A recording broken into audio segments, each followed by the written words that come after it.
Hello, this is Alex from phpacademy.org and this is a video tutorial for the new Boston. In this video I'm going to be looking at extending classes so we can use specific data, or rather properties and methods from another class, but quickly do this so we've created a new class to use this data. We can do this on one line, but we can also specify additional properties. If you don't know what I'm talking about, then follow along this example. This is the bank account class from the previous examples, the previous videos. If you haven't watched them already, go back and do so. And we simply have a class bank account. I'll just walk you through it. We've got a class called bank account. We've got a property called balance, which is by default equal to 0. And we have three different methods. We've got display balance, which simply displays this property.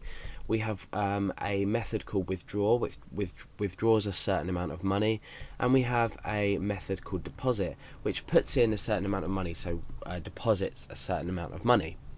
Okay, so now what we want to do is we want to think about what happens if we want to create a savings account.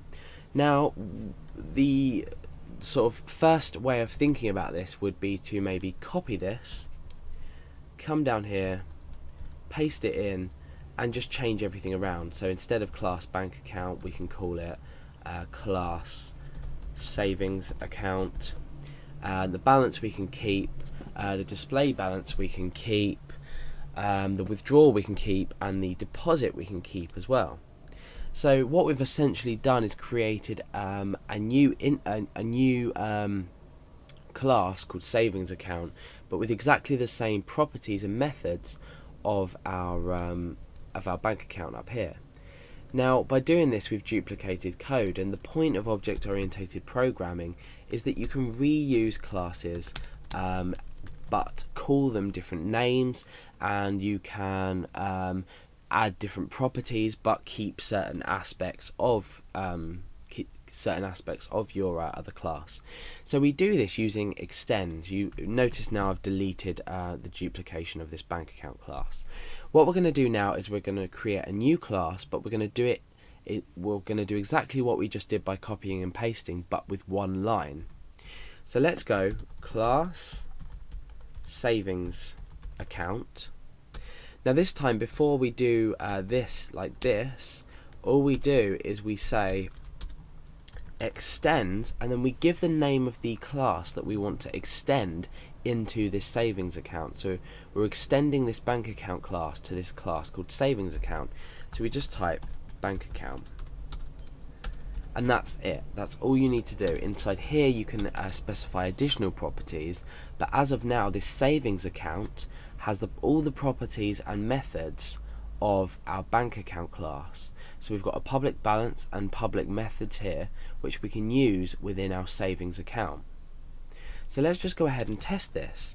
If I was to say Alex savings equals new savings account, let's go first of all to our browser and test this. Okay, you can see that nothing's come up at the moment, but this basically means that this has worked. And now what we can say is Alex savings display balance, and let's echo that out. So you can see that balance is 0. Now notice we're using this savings account class. So what we've done is successfully extended our bank account class into this savings account. So we have use for the methods. So instead of the first method I just showed you, copying and pasting the whole class and just changing the name, we're now not reusing any code whatsoever, because we are keeping the same class, but we're just creating a new class as an extension of the main bank account class. So we found a much easier way of doing things. So let's run these side by side. We've created our savings account, and let's maybe deposit some money into our savings account. So Alex savings deposit, and let's deposit £3,000 in here. And up here we'll create a normal bank account. So Alex equals new bank account. And we'll say Alex deposit, and we'll deposit just 100 in here. And then we'll display both the balances at the end. So what we've done is we've created a new bank account, which is our main class. We've deposited £100. We've created a savings account class with an instance of our savings account class, which we've deposited £3,000. But remember, this is not a main class. This is our extended class from bank account. However, even though we're using it side by side and we're creating a new instance of bank account and savings account, we can use both simultaneously.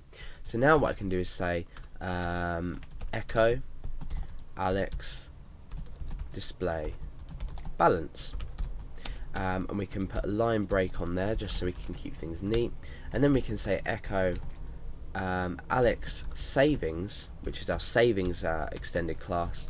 We can say display balance as well. So now what we should do is we should create, what we're doing is we're creating a new bank account and a new savings account, and we are depositing £3,000 in here and £100 in there, and then displaying our balances. So let's have a look at that. Undefined property, display balance. Okay, maybe I spelt that wrong. Oh, okay, sorry, I didn't include the parentheses on the end, so some things to watch out for. Okay, so we've got balance 100 and balance 3000, so these could correspond to the correct values that we deposited in earlier. Let's just make it interesting, and I'll say Alex withdraw, and we'll withdraw, say, £20. Oh, we forgot the greater than sign there. So we were left with this value. So you can see that we can do different things to different our different classes now that we've created new instances of them.